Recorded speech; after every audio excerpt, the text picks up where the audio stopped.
गीता का प्रथम अध्याय विषाद योग है।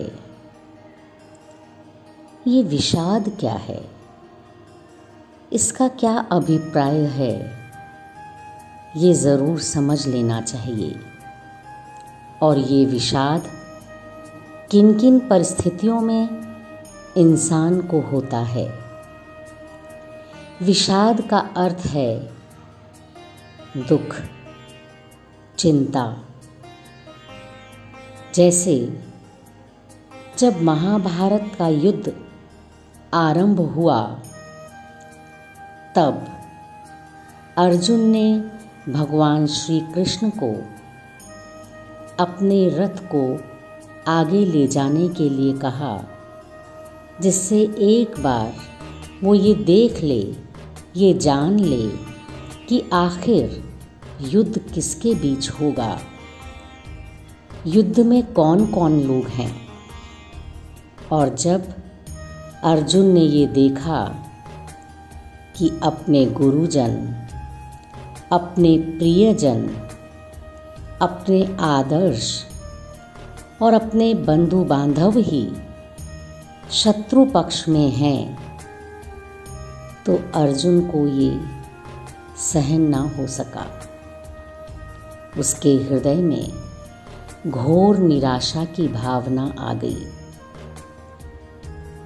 उसने ये प्रश्न किया कि भला मुझे ऐसे युद्ध का क्या लाभ, जहाँ मैं अपने ही लोगों का हत्यारा बन जाऊं, जहाँ मैं अपने ही लोगों का नाश कर दूं।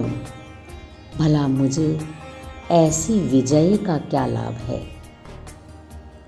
और जब ये प्रश्न अर्जुन ने भगवान श्री कृष्ण से पूछा और अपने हृदय के संताप को, पीड़ा को, शोक को और दुख को अभिव्यक्त किया, तब श्री कृष्ण ने श्रीमद् भगवत गीता का उपदेश दिया, शोक न करने का कारण बताया, कर्म को ही प्रधान बताया और साथ ही ये कहा कि अगर तुम मुझ पर विश्वास करते हो तो सब कुछ अर्पित कर दो।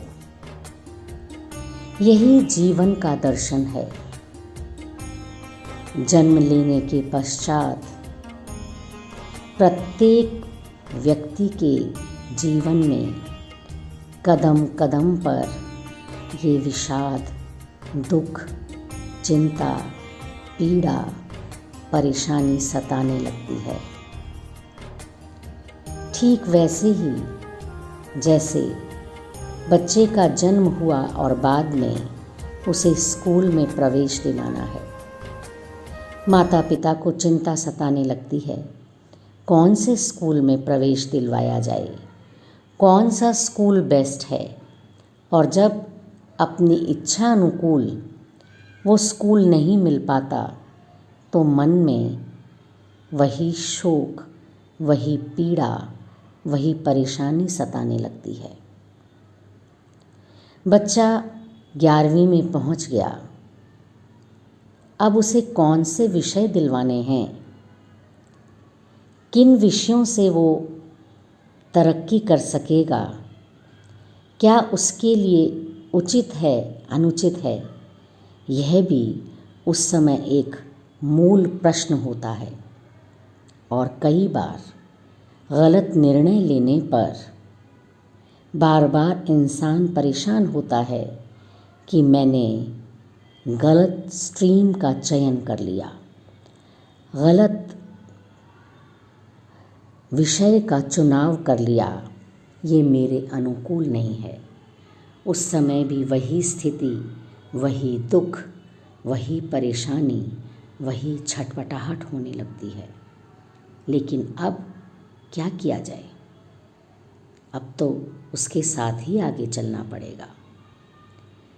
ठीक इसी प्रकार जब बच्चा बड़ा होता है, उसे आगे पढ़ने के लिए विदेश जाना है या अपने देश में रहना है, विदेश जाकर पढ़ने से ज़्यादा लाभ होगा या अपने देश में रहकर पढ़ने से ज़्यादा लाभ होगा, ये भी ऐसे प्रश्न हैं जो इंसान को बहुत परेशान करते हैं।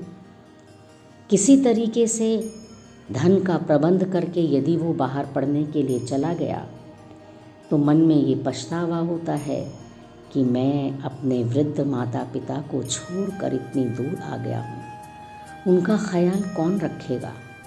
क्या मैं केवल वहाँ पढ़ाई करके वहाँ की चकाचौंध से दूर वापस अपने देश में आकर रहूं, नौकरी करूं, कहाँ करूं, क्या निर्णय ठीक रहेगा।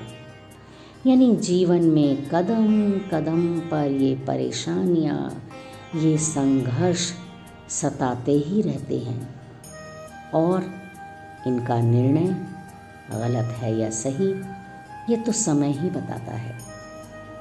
अब विवाह हुआ, पति पत्नी अपने माता पिता भाई बहनों के साथ रह रहे हैं। अब परिवार में किस तरीके से सामंजस्य बैठाया जाए, मधुर वातावरण बनाया जाए, पत्नी की बात मानी जाए या माता पिता की बात मानी जाए, ये भी एक अलग ही तरीके का संघर्ष, अलग ही तरीके की परिस्थिति होती है। और कई बार इंसान को लगता है कि मैं दो पाटों के बीच में बहुत बुरी तरीके से पिस रहा हूँ, मुझे रास्ता कौन दिखाए, मुझे क्या करना चाहिए। मेरा जीवन तो नरक के समान बन रहा है, मैं तो स्वर्ग सुख की तलाश में निकला था। यानी ये जीवन एक युद्ध स्थल है और इस युद्ध स्थल में भी अनेक कठिनाइयाँ उत्पन्न होती हैं। उन कठिनाइयों का सामना किस प्रकार किया जाए। कई बार किम कर्तव्य विमूढ़ की स्थिति होती है, यानी ये समझ में ही नहीं आता है कि हमारे लिए क्या उचित है। भगवान श्री कृष्ण ने ये उपदेश दिया कि कर्म करते चलो, फल की चिंता मत करो। अब इस कर्म करना और फल की चिंता ना करने में भी इंसान अपना दिमाग लगाता है। ये सोचता है कि फल की चिंता कैसे ना करें, कर्म तो कर रहे हैं, लेकिन हमें अपना लक्ष्य फल के रूप में तो देखना ही होगा। तो ऐसे में हमें जीवन में एक सच्चे मार्गदर्शक, एक सच्चे गुरु, एक रहबर की तलाश होती है, जो हमें ये बता सकते हैं कि तुमने कहाँ, कब, कौन सा निर्णय उचित नहीं लिया। यदि ऐसा करते तो जीवन कुछ और होता, लेकिन ये भी कोई नहीं, चिंता की कोई बात नहीं। अगर अपनी ज़िंदगी को अब इस तरह से चलाओगे तब भी जीवन आगे बढ़ता जाएगा।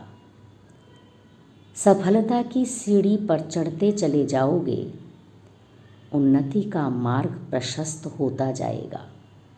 बस चिंता को छोड़ना होगा और अपना दिमाग जो ये हर समय घूमता रहता है, हमें अपने इस दिमाग को नियंत्रण में करना होगा, अपने संयम में रखना होगा, क्योंकि ये दिमाग ही है जो हमें बहुत बुरी तरह से भटकाता है, चैन नहीं लेने देता है। और तब हमारे रहबर, हमारे गुरु, हमारे मार्गदर्शक हमारे इस दिमाग को कंट्रोल करने का भी तरीका बता देते हैं, कैसे इसे नियंत्रण में किया जाए, कैसे ज़िंदगी की गाड़ी को आगे बढ़ाया जाए। और मूल मंत्र, मालिक जो कुछ दे रहा है, जिस तरह से रख रहा है उसमें अपने आप को खुश रखने का प्रयत्न करो। जो पीछे छूट गया है उसे याद तो रखो, क्योंकि आगे आने वाले समय में उससे गलती नहीं हो सकेगी। और इसके साथ साथ हमेशा आप जिसे भी मानते हैं, जिसे भी पूजते हैं, उनके लिए मन में श्रद्धा और शुक्रियादा की भावना बनाए रखो। कृतज्ञता की भावना बनाए रखें तो जीवन पानी की तरह से बहता चला जाता है। कोई रोक टोक जीवन में नहीं आती। थोड़ी देर के लिए विषाद, दुख, चिंता, परेशानी तो आती है, पर उससे निकलने के लिए संबल और शक्ति अपने आप मिल जाती है। अपना दीपक स्वयं बनो। अपने अंतर मन, अपने हृदय में जो बैठा है उसे भी जान लो, पहचान लो और अपने आप को उन चरणों में समर्पित कर दो। फिर देखिए जीवन कितना सुंदर बन जाता है।